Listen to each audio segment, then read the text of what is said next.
존경하는 국민 여러분, 이민년 새해입니다. 새해 모두 건강하시고 복 많이 받으십시오. 우리는 지금 코로나19와 맞서 싸울 엄혹한 나날들을 보내고 있습니다. 3년째 시련을 견디고 계신 국민 한 분 한 분께 의로와 격려의 말씀을 드립니다. 우리가 코로나 방역 전선에서 이만큼 싸울 수 있는 것은 국민 여러분의 희생과 의료진의 헌신 덕분입니다. 고개 숙여 감사드립니다. 정치는 코로나라는 위기의 강을 우리 국민 모두가 무사히 건널 수 있도록 지혜를 모아야 합니다. 국회는 대선 기간과 관계없이 흔들림이나 치우침 없이 국민의 대의기관으로서 최선을 다할 것입니다. 국회는 코로나 관련 민생입법을 언제라도 가장 먼저 다룰 것입니다. 경기 활성화에 불을 지피고 사회 안전망을 두텁게 하는 법안을 마련하는 데 최선을 다하겠습니다. 21대 국회는 지난해 일하는 국회의 초석을 놓았습니다. 지연 이래 가장 많은 법안을 처리했습니다. 처리 안건이 4,000건이 넘습니다. 20대 국회의 같은 기간보다 무려 48%가 늘은 것입니다. 21대 국회는 대화와 타협이라는 의회 정치의 희망을 쏘았습니다. 원구성은 물론 민생을 지원하는 세 번의 추경을 여야 합의로 신속하게 통과시켰습니다. 예산안은 사실상 2년 연속 법정 기일 내에 처리했습니다. 단 한 번의 국회 파행도 없었습니다. 국회는 또 지난해 여야 합의로 국회 세종의사당 설치에 관한 국회법을 통과시켰습니다. 국회 세종시대를 여는 역사적인 이정표를 세운 것입니다. 국회는 세종 국회의사당을 차질 없이 건설하겠습니다.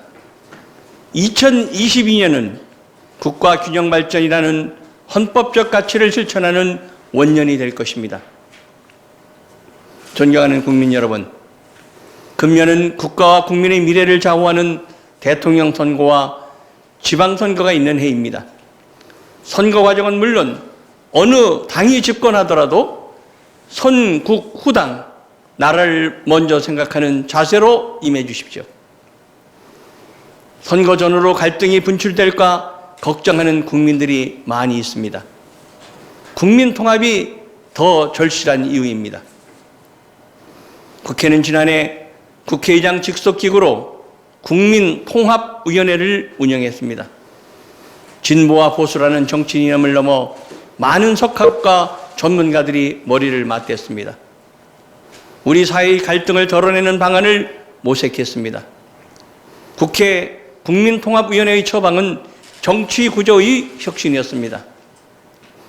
이 위원회는 국민의 의사를 제대로 반영하는 의회와 권력구조가 필요하다라고 강조했습니다.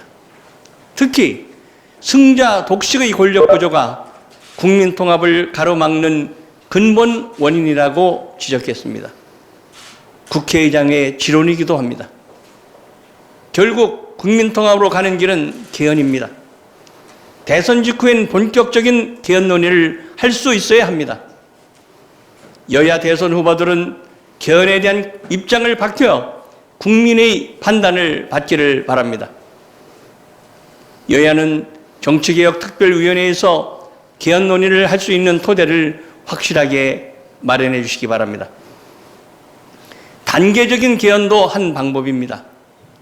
개헌 논의를 밀도 있게 추진하면 올 6월 지방선거와 함께 합의된 부분을 국민투표에 붙일 수 있을 것입니다. 존경하는 국민 여러분, 한반도 평화는 나라의 사활이 걸린 일입니다. 나는 대한민국 국회의장으로서 북측 최고인민회의에 남북국회회담을 제안한 바 있습니다. 그 제안은 유효합니다. 지난 12월 서울에서 열린 아시아 태평양 의회 포럼에서는 한반도 평화 결의안을 이끌어냈습니다. 일본, 중국, 러시아를 포함한 22개국과 200여 명의 의회 대표단은 남북 국회회담은 물론 한반도 종전선언과 평화협정을 지지했습니다. 존경하는 국민 여러분, 새해 우리는 여러 도전과 마주할 것입니다.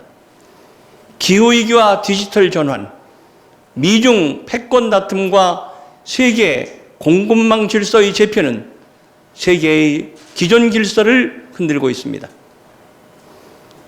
국회와 국회의장은 어떤 경우에도 국민 안전과 민생 안정을 확보하겠다는 각오로 임할 것입니다.